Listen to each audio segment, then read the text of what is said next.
সিনেমাতে ভিলেন যতই শক্তিশালী হোক না কেন, সিনেমার শেষ দৃশ্যে নায়কের কাছে পরাজিত হবে। তোরা দুইজন হলি ভিলেন আর আমি হলাম নায়ক, আমার কাছে তোরা এখন পরাজিত হবি, এটাই স্বাভাবিক।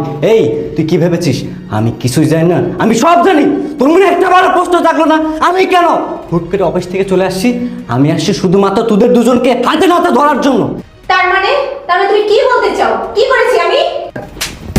এই চুপ, তুই কি করিসনি? দিনের পর দিন আমারও জানতে আমারই বাড়িতে তুই তো নাগরকে এনে রাসলীলা চালাচ্ছিস, আবার তুই বলতেছিস তুই কি করতেছিস। তোর চলাফেরা কথাবার্তা ইদানিং অনেক পরিবর্তন আমি লক্ষ্য করেছিলাম, কিন্তু আমি হাতে নাতে ধরতে পারতেছিলাম না। এমন অনেক বোঝার চেষ্টা করছি, অনেক জানার চেষ্টা করছি তুই কেন এমনটা করছিস। তাই আমি অবশেষে তোর অজান্তে আমি বাসায় সিসি ক্যামেরা লাগাইছি এবং সেই সিসি ক্যামেরা আমি অফিস থেকে মনিটরিং করি। এই তুই কিভাবে পারলি আমার সাথে সংসার করা অবস্থায় অন্য একটা ছেলের সাথে রঙ্গলীলা করতে? তোর বিবেকে একটু বাঁধো না? একটা বারো মনে হলো না এই মানুষটা তোকে কত ভালোবাসে? এই তোর অবস্থান তো তুই ভুলে গেলি কিভাবে? এই তোকে আমি কি দিইনি? তোর